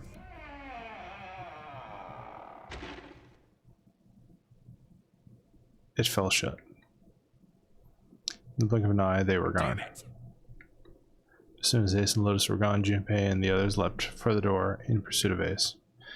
As Junpei laid his hand on the doorknob, there was a noise behind him. He looked over his shoulder. June was kneeling on the floor, breathing heavily. Hey, June, what happened? Are you alright? Santa ran to June and wrapped his arm around her before she could collapse all the way. Jesus, you're burning up. Your fever's back. Are you okay? June's fever had returned again for no apparent reason. Her eyes were watery and her eyelids drooped. Her breath came in dry, shallow gasps. Really, I'm fine. I don't think so. You should be worrying about Lotus. She was breathing hard now, and she could barely summon the strength to talk. But Junpei was torn. He couldn't leave June alone in the state she was in. But every moment they waited, Ace was further away, Lotus's life in his hands. That was when what was Junpei supposed to do? June's eyes drifted to Junpei's. She managed to muster a weak smile. Jumpy, don't worry about me. I just need a little rest. I'll be fine. Don't you remember? I just needed to rest a little bit last time. So please, please save Lotus. Think about what Ace has already done, Junpei. When he's got what he needs from Lotus, you really think he's just gonna let her walk away? damn it. You guys go on ahead. As soon as June starts feeling better, we'll follow you. Go! Junpei looked at June. She nodded once. She couldn't manage much more. But it was all the confirmation Junpei needed. His resolve was set. Where are we? Oh, we're on the last one. Cool. All right, come on, Seven. We're going after Ace. Hell yeah! Santa, you take good care of June. I'm trusting you. Got it. Santa nodded. Junpei turned before he had a chance to change his mind and started running toward the door. He could hear Seven's heavy footsteps behind him. Let's go. Junpei and Seven exploded into the hallway. Their feet pounded the metal floor as they ran.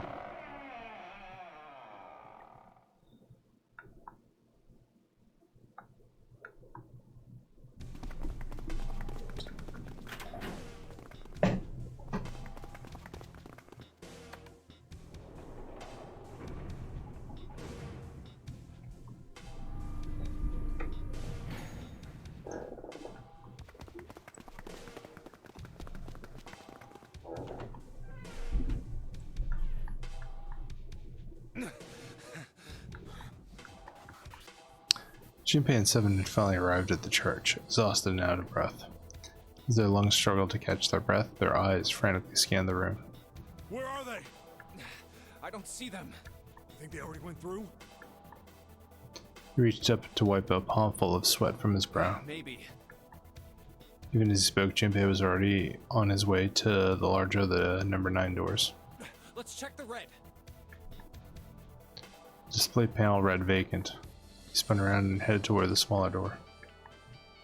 This red would tell him if Ace and Lotus had moved into another room. Engaged. It's occupied. That means Ace and Lotus went through here. Yeah, it seems like it. So Junpei and Seven stepped away from the door. They retreated to the center of the room and began to talk. What do we do now? Yeah, what should we do? Well, the big door is still... The two of us can't do anything with it. Yeah, not even counting how our digital route isn't 9. Just then, as they were pondering what to do next, there was a noise like something hitting a thick wooden panel. What's that sound?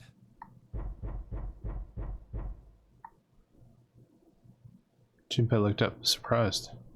Seven followed suit, his eyes jumping around the room, looking for the source of the sound.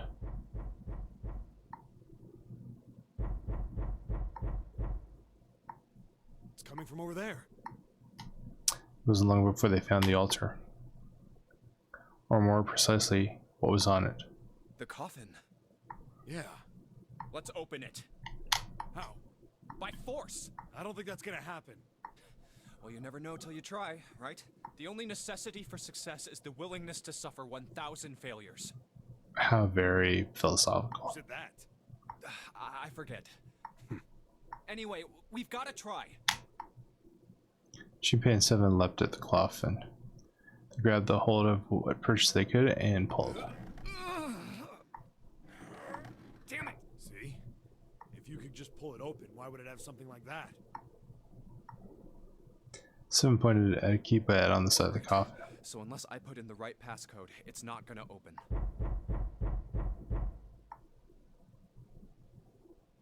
The noise hadn't stopped.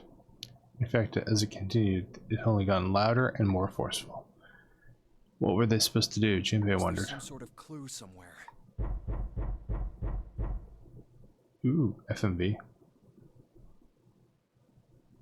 They stood there for a few minutes staring at the coffin, and then Seven spoke. Hey, Junpei. I remember you mumbling about some weird numbers over by the bathroom in the first-class cabin. You got those numbers by solving the secret message Clover was holding, right? Truth had gone, or something like that. Yeah, that's right. What about it? Well, maybe that number's the passcode for this thing too. Come on, that's impossible. Those numbers were the code to unlock that safe. Yeah, but the person who set up that safe in this coffin is the same person, right? Zero set up both of these. True. Probably. Well, then they might have set the same passcode for both of them. That's ridiculous. Why don't you just try it? I mean, it's not like you'll make things any worse. It'd just be a waste of time. There's no way they're the same number. Junpei, just do You it. know that. You never know until you try. The only necessity for success is the willingness to suffer 1,000 failures. Who said that? You. Fine. He knelt down in front of the keypad and looked at it. Perhaps because he'd repeated them so many times before, the numbers came easily to Junpei's mind. 438 3421. Quickly, he typed them in.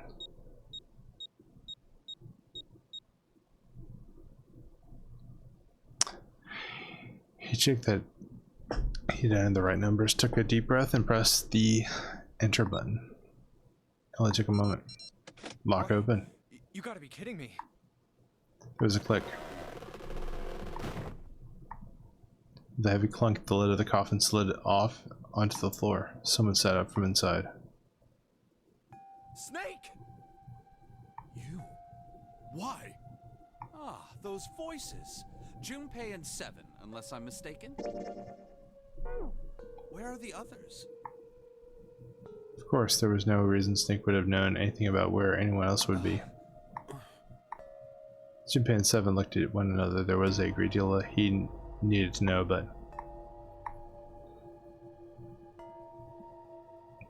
that had told him something, however, so they began to talk. Snake explained to them how he came to be locked in the coffin. Apparently, he'd been hit with some sort of knockout gas, and Junpei and Seven explained what had happened to the rest of them. I see. I believe I got the gist of everything. Have I been sufficiently caught up? No, there was one thing they kept from. There was one thing, however, that neither Seven nor Junpei could bring themselves to say. That Ace had killed Clover. They feared that if Snake knew, he might well go insane. They decided as much by a look the moment Snake had climbed out of the That coffin. still doesn't explain why you were trapped in here. We've still got no clue about Zero's true identity, let alone why the hell he's doing all this. Why did he put Guy X in Snake's clothes? Is all this stuff somehow related to that Nonary game that was played 9 years ago? Hey, Snake, do you know anything? Junpei put the question to Snake. His answer was less than illuminating. What are you talking about? I apologize, but I have no idea what you're saying. It seemed as though Snake was perhaps not being entirely honest, but that knowledge did Junpei and Seven little Oh, good. come on, just tell us if you know. I don't know what to tell you. How can I know something I don't? No matter how many times they asked, he insisted that he knew nothing. It was becoming clear that Snake wouldn't give in, and every second they spent asking him was a second wasted. This is bad. We're running out of time. We need to go after Ace. However, they stood in silence, the overpowering atmosphere of the chapel almost stifling. Junpei, Seven, and Snake stood simply at a loss for what to do next. So Junpei is 5, 7 is 7, so that's 12. Plus Snake is 2. That equals 14. 1 plus, okay, What do we do now? is 5.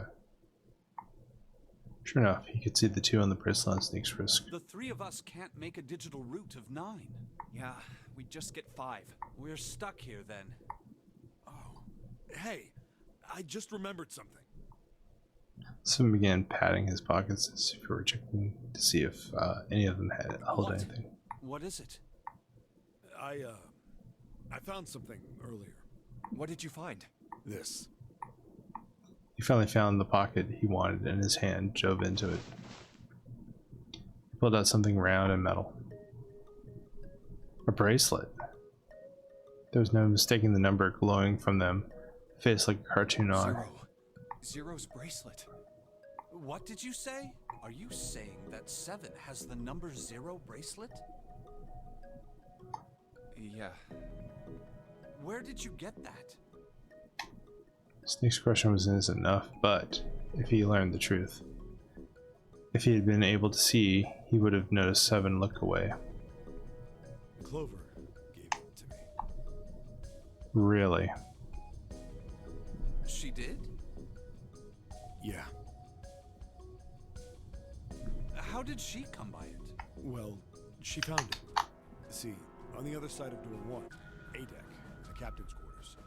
Really? She asked me to hold on to it because it was too big and bulky for her to be lugging around. He's lying. She could tell right away that 7 wasn't telling the truth. He even told us earlier. I haven't actually looked at it yet. I didn't want to disturb the crime scene, you know. Basic stuff. Well, I did borrow one thing.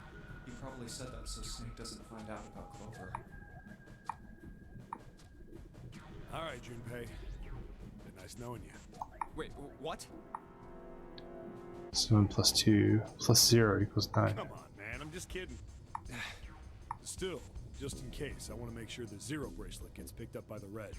Snake, give me a hand, all right? Without waiting for a response, he started walking toward the door. Junpei and Snake followed him quietly. For long, they found themselves in front of the larger of the 2 doors. 7 and Snake put their palms on the red. Once they'd done that, 7 put the number 0 bracelet on the scanner panel as well. A third asterisk appeared on the screen. 7 plus 2 plus 0 equals 9. Now they just need to pull the lever and the door would open. Huh? Why isn't it opening? Well, the third asterisk lit up, so it must have registered the 0 bracelet. Maybe it isn't actually 0. Huh? What? What? That bracelet may not actually produce the number 0 when scanned. That is what I'm saying. Why don't we try a few different combinations? Perhaps we can determine what number that bracelet actually contains. Oh, got it. Junpei nodded. They decided to use the following combination. 1 second, I'll be right back.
Alright. Drink. Let's see what we got.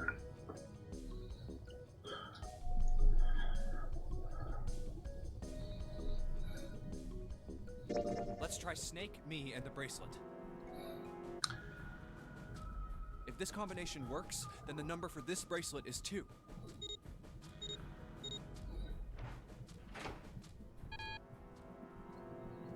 Didn't open. Didn't open. Guess it's not 2. Then, Should be continued.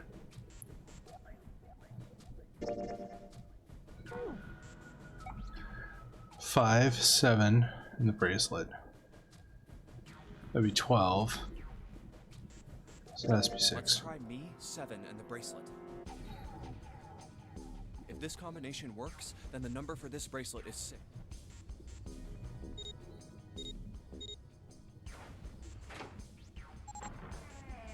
Oh wow. It opened. Yes, so it would seem. Someone clearly hadn't thought their experimentation would produce anything useful and looked rather confused. Snake was, as usual, common smoke. The door slid closed. Junpei's forehead furrowed as he thought. That means the bracelet is actually 6. 5 plus 7 plus 6 is 18. 1 plus 8 is 9. How is that possible? The display on the bracelet clearly shows a 0.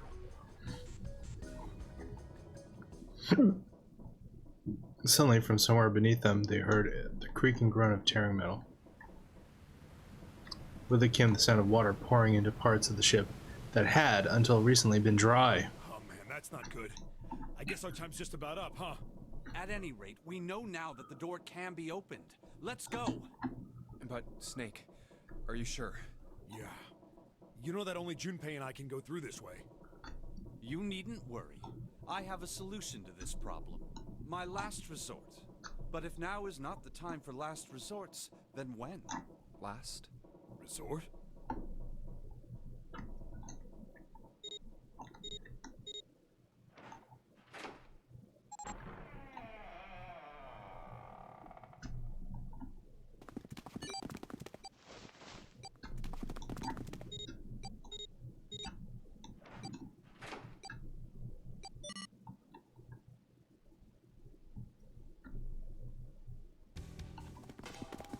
Junpei 7 and Snake ran at full tilt down a long, straight hallway. They were headed for the stern of the ship and had no time for distractions. As they ran, 7 spoke. Gotta admit, you really surprised me there, kid. I couldn't figure out how the hell you were gonna get out of that one. How come you didn't do that right off the bat? As I told you, it was a last resort. Had I used it at the beginning of the game, I would have come under a great deal of suspicion. I imagine that most people would have taken it to mean that I was 0. Once they'd convinced themselves of that, I wasn't optimistic about my chances of making it out of here alive, let alone unscathed. I felt it best to play my cards close to the chest, as it were. That way, if I were in a situation where there was nothing else I could do, I'd have a little trick up my sleeve. I'd just take my bracelet off. Snake's plan had been simple, but effective. He'd simply remove his bracelet. How? To Junpei, it had looked as though Snake had simply crushed the bones of his hand until they were small enough to fit through the wristband. Of course, that would have been practically impossible, so how had he done it? My brother's left arm is... It's not like a normal person's arm. It's fake. It's not a real arm. It's prosthetic.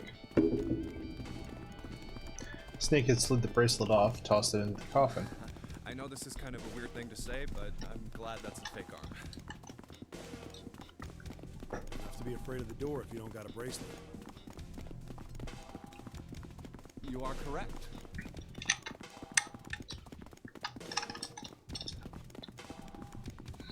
He'd walked through the door easily without authenticating. He stepped out on the other side unscathed and began running down the hallway alongside 7 and Junpei. He kept running for a long while longer and eventually came upon a set of stairs leading downward on the right side of the hallway. They stopped and peered down the staircase. These stairs connect to the bottom deck. Doesn't look like it's underwater. They nodded quickly to one another and jogged down the stairs. It only took a few minutes to make their way to the bottom deck. There was a single hallway in front of them, at the end of which was a single door. Where are we? We're not quite to the end yet. Let's go through that door. They threw it open. Inside was a massive iron gate. A plate was affixed to the top of it. It read incinerator. Oh my. That doesn't sound very pleasant. No, it does not. Do you see a lever near the gate, perhaps? Yeah, right over here. How did you know that? Well, I'd be happy to regale you with the story. I imagine it should only take half a day or so. Wow. Junpei grumbled, gave Snake a dirty look, and then jogged over to the lever. If you pull it, the door ought to open. Got it. Ought. He pulled the lever down. The door opens. The rumble of the ancient motor of the door opened. There was no need to hold back, no time to hesitate. They pushed their way inside. Standing in front of them were Ace and Lotus. Ace still held the revolver in his hand. It was still pressed hard against Lotus's temple. A small dark bruise had begun to form near the tip. Even from several yards away, Junpei could see that Lotus was shaking. She was terrified. But perhaps more interesting was that Junpei saw behind him. 9. Another number 9 door. Why? Why is there another one? The door stopped Junpei in his tracks. It simply couldn't. It shouldn't have been there. His brain finally began to consider why. The whine of a warning klaxon filled the air, drowning out any thought. Warning. Emergency incineration command has been acknowledged. Automatic incineration will take place in 9 minutes. Please evacuate the incinerator immediately. Oh my, how exciting. You've run quite a show here, Zero. A terrifying smile twisted Ace's face. What's the matter? Too frightened to understand? Here, let me explain. It's said that the incineration system is about to activate. In 9 minutes, this room will be engulfed in flame. Who are you? You don't recognize me? I'm hurt. It's me, Snake. Snake? Oh yes, you are alive. I'm afraid your bizarre style had me confused.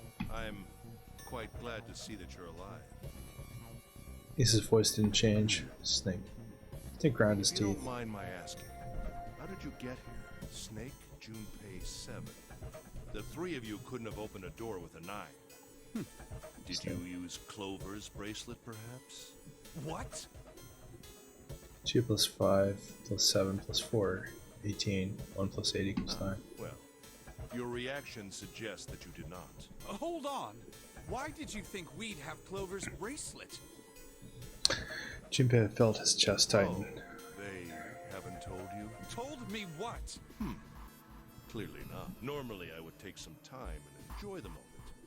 But I'm afraid my time is at a premium just now. I'll have to make this quick. Clover. Don't do it, Ace! Keep your goddamn mouth shut! Clover. I said stop it! Don't listen to him, Snake!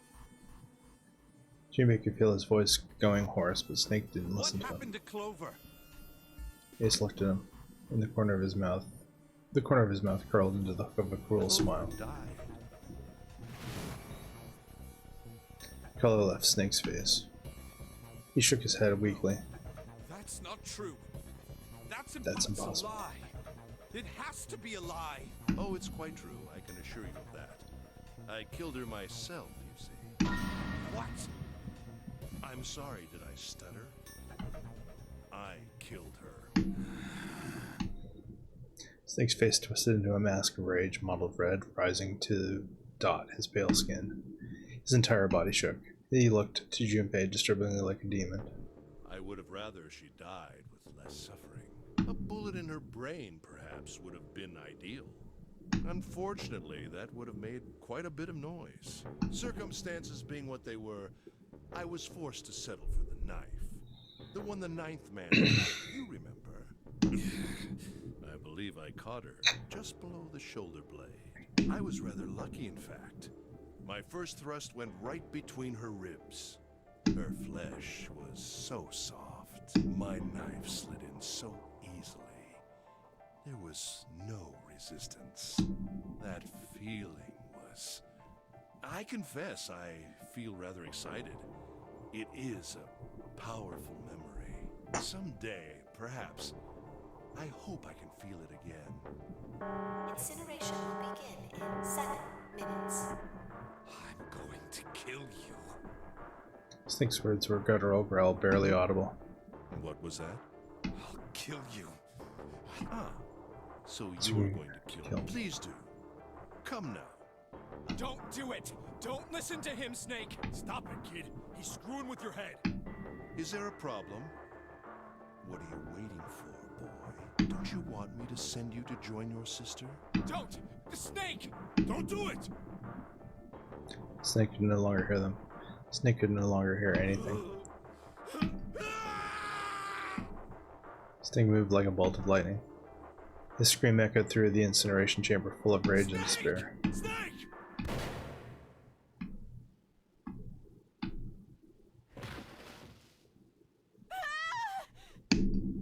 Another scream filled the room. It was Lotus. She ran across the room toward Junpei, her eyes wide with terror. Lotus! Hurry! This way! Snake's ill-fated attack had loosened Ace's grip on her, and she made a run for it. She reached Seven and Junpei and ducked behind them. Incineration will begin in 5 minutes. Give me the woman. He raised the gun. Need her. Without her bracelet, I will be unable to open this door. 1 plus 8 plus 9, 18. 1 plus 8 equals Quickly 9. now. I don't have time for your shenanigans. Shenanigans. In the center of the room, Snake's body lay eerily still. He looked like a human larva, prone and vulnerable on the floor. I see. Then it would seem I have no choice. The rest of you must die as well. Fortunately, I have 5 bullets left. 1 for Junpei, another for Lotus, and the last 3 for that lump of idiotic man you call Seven. I will take Lotus's body with me and leave this room. Incineration will begin in 4 minutes. Well, it looks as though our time together is at an end. I rather enjoyed playing with you. Damn it! Junpei could see Ace's finger tighten. He could see it begin to squeeze down on the trigger. His body tensed, preparing for a catastrophic impact of hot lead against human flesh. Then it happened. Snake stood up. What? No, that's impossible. The first time Ace's composure broke. With obvious effort, Snake lunged forward 1 step closer to Ace, then another. He looked for all the world like a zombie. Kill you. I'll kill you. His voice was the mournful wailing of the undead. Stay away from me. Get back. Stop. If you come any closer, I'll get away from me. Little by little, Ace was retreating. Snake didn't stop. He continued his stiff, inexorable approach. His eyes, I said, don't come any closer. twin pools of pure fury. Listen to me, I said don't come any closer. You bastard.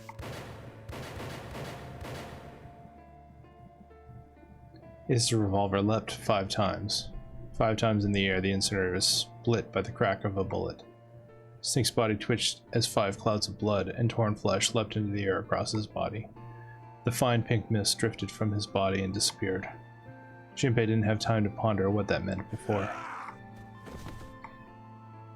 And then his strength was gone, his legs crumbled, and his broken and battered body slid to the floor. Incineration will begin in 3 minutes.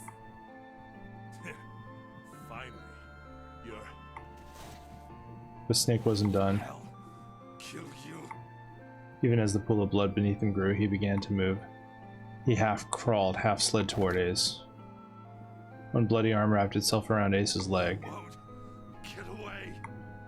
and the other gripped his thigh with the strength that should have been long gone. Alright, we're in the last one. You son of a bitch! You're a monster! Get off me! Let me go, damn you!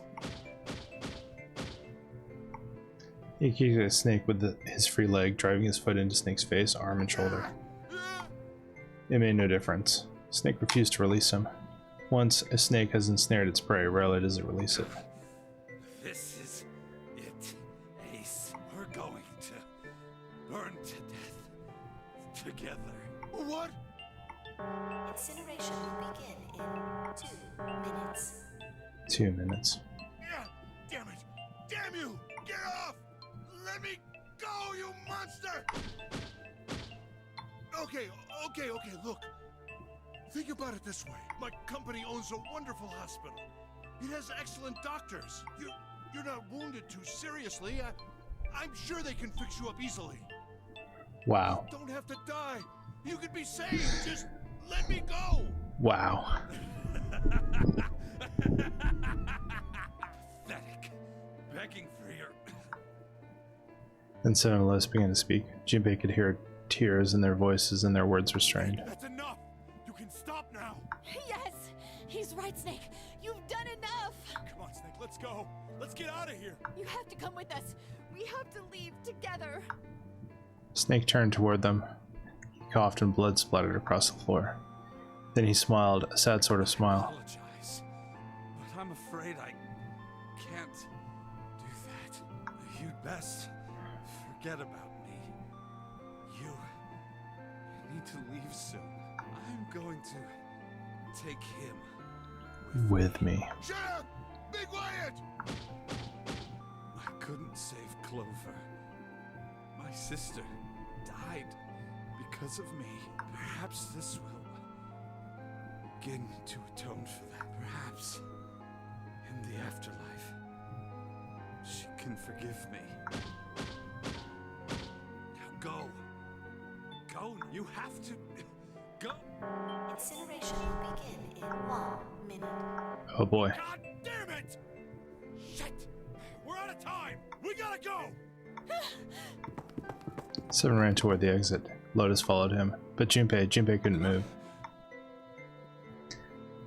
There were white lines down Snake's cheeks, where his tears had washed the blood away. He was broken, body and soul, and Junpei felt as though half of his own heart had been torn out. His eyes stung, and he tried desperately to swallow to clear the lump in his throat. Hey, what are you doing? You have to get out of here now. Junpei's chest tightened, pulled taut by anger, misery, and a cold feeling of emptiness. Pure emotion surged through his heart alongside the torrent of blood. He could feel it building, a tremendous wave growing taller and taller and taller.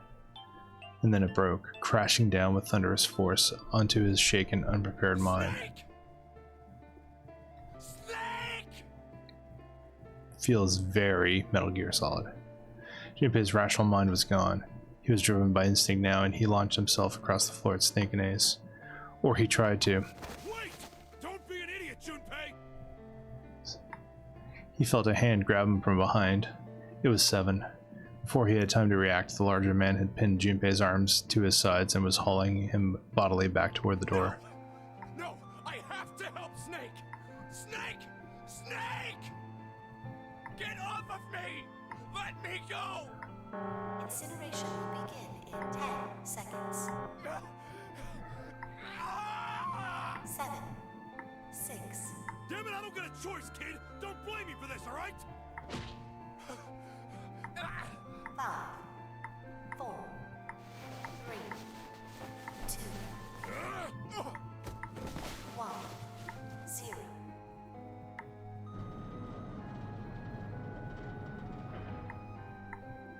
Gates 2 and 3 are locked down, beginning incineration.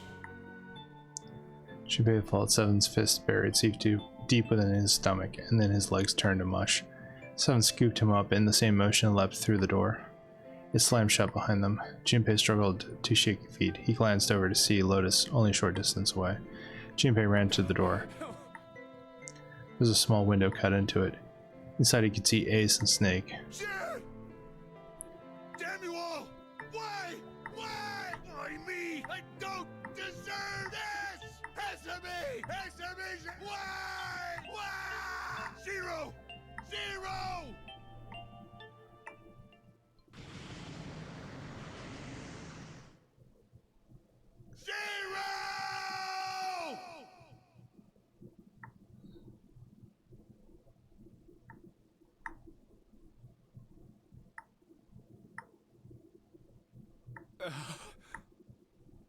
didn't know how much time had passed. He didn't know how long he'd stood there in front of the incinerator. He looked to the side. Lotus's face was ashen, if not for the hand she'd put against the wall. Junpei didn't think she could have stood. Seven looked old and tired and used. His eyes stared at the floor, seeing nothing. Junpei said nothing. He simply began to walk toward the open door in the hallway they'd come down earlier. Hey, wait! Junpei! Where are we at? Junpei, where are you going? He blinked when their voices broke the silence. He stopped. You stay here. I'll go get Santa and June. You're gonna bring them here? How? Don't worry about that. Just stay here and wait, all right? He began to walk again. He looked over his shoulder and watched Seven and Lotus grow smaller and smaller. They stared back, not moving. He wasn't sure if they could. He turned around again. He knew where he was going. I saw an elevator on the way here. If I could get it to work, then maybe... For long, Junpei found himself in front of an elevator. Next to the door was a button with a triangle on it. Please work. He pushed it and the door opened. Yes.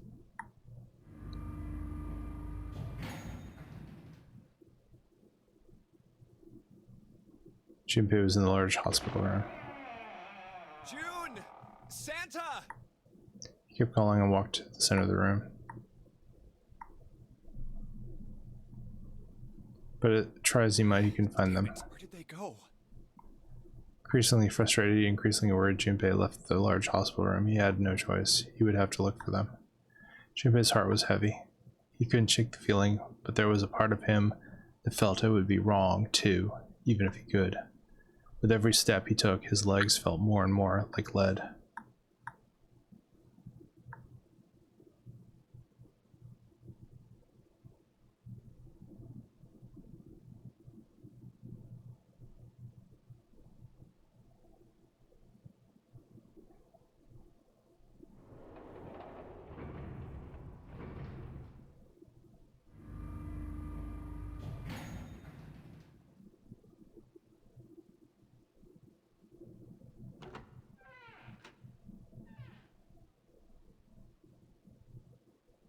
Sometime later, Junpei found himself at the chapel. He stepped inside, expecting to find nothing, but there on the red carpet in the center of the room. June. No, codenames didn't matter any longer. She was Canny. Connie! Junpei cried her name and then ran. Like lightning, he ran across the room toward her. Connie! He stumbled to a stop. As he looked down at her body lying so still on the floor, he felt the icy grip of fear upon his heart. She was still, so very still. No. It can't be. It's impossible. Slowly, Junpei bent down toward her. His hands shook, and he felt very cold and very hot at the same time. He forced himself to look. Her back was moving. Slowly, it rose and fell. Relief washed over him. Connie! Junpei reached down and gently, very gently, lifted her up. Connie, are you all right? Jumpy? Her face was pale and her lips were dried and cracked. Her eyes were blank and cloudy. They stared straight at Junpei but saw nothing. Trembling, Junpei wrapped his arm around her back. She was cold, very cold. Junpei tried to convince himself that it was only his imagination, but she felt as though she were fading away. He could feel his heart pounding frantically in his chest. Man. Connie, what the hell happened to you? You feel... Jumpy, I'm sorry. Her voice was very faint. I might not make it. No way. I am going to let you die. I am going to save you. I promise. Thank you, Jumpy. Thank you so much for everything. I was really happy to see you again, Jumpy. Really happy. Don't give me that I was crap. You're gonna see me again lots more times. You just gotta hang on. All right, Connie? Jumpy, did you know you meant a lot to me when we were kids? I liked you for a long time, Junpei. A really long time. Junpei's vision had gone blurry. It took him a moment to realize his eyes were filled with tears. He could feel a piercing point of heat deep in his heart, like a white-hot flame. He looked down at Akane. There was a crack of static from above his head, and a voice spoke. You son of a bitch! Where are you hiding? Junpei frantically scanned the ceiling for the source of the voice.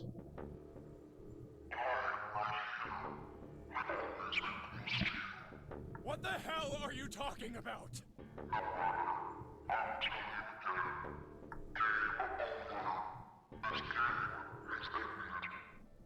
No.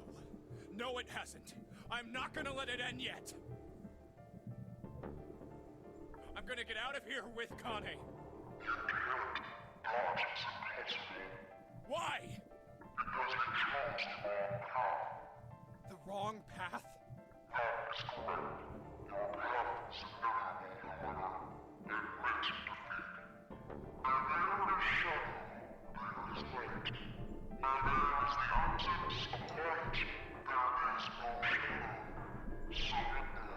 What are you talking about?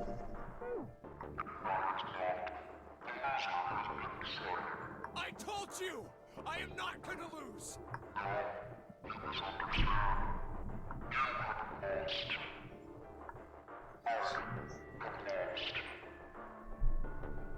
What? Junpei didn't have time to ponder what that meant before. He heard the door slam shut behind him. He spun around. There was no one there. Was it Zero? Connie, wait here.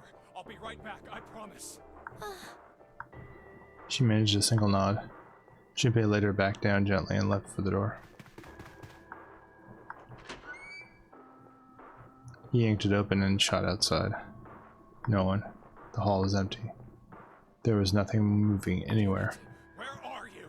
It doesn't matter. I need to get Kane out first. He didn't want to leave Kane alone any longer than he had to, so Junpei turned around and headed back to the chapel. Connie! She wasn't there. She wasn't anywhere. She'd been lying there on the floor just moments before. Now she was gone. No. No. Where is she? Connie! Connie! Connie! Connie! That's a shot.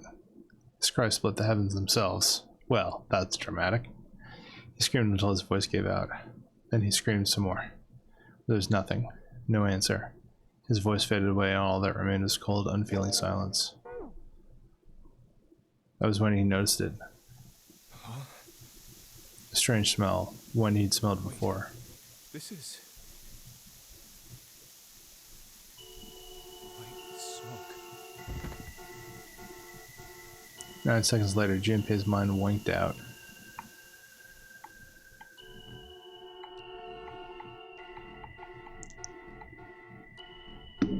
Alright. So we got one of the endings. There's multiple endings to this game, obviously.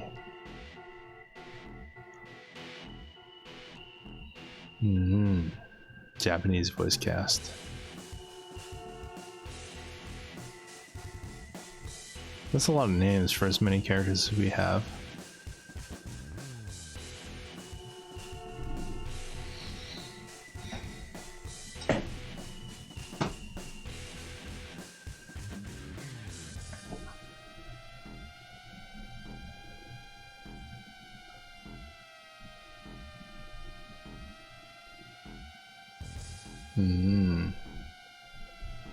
That music's very siren-like.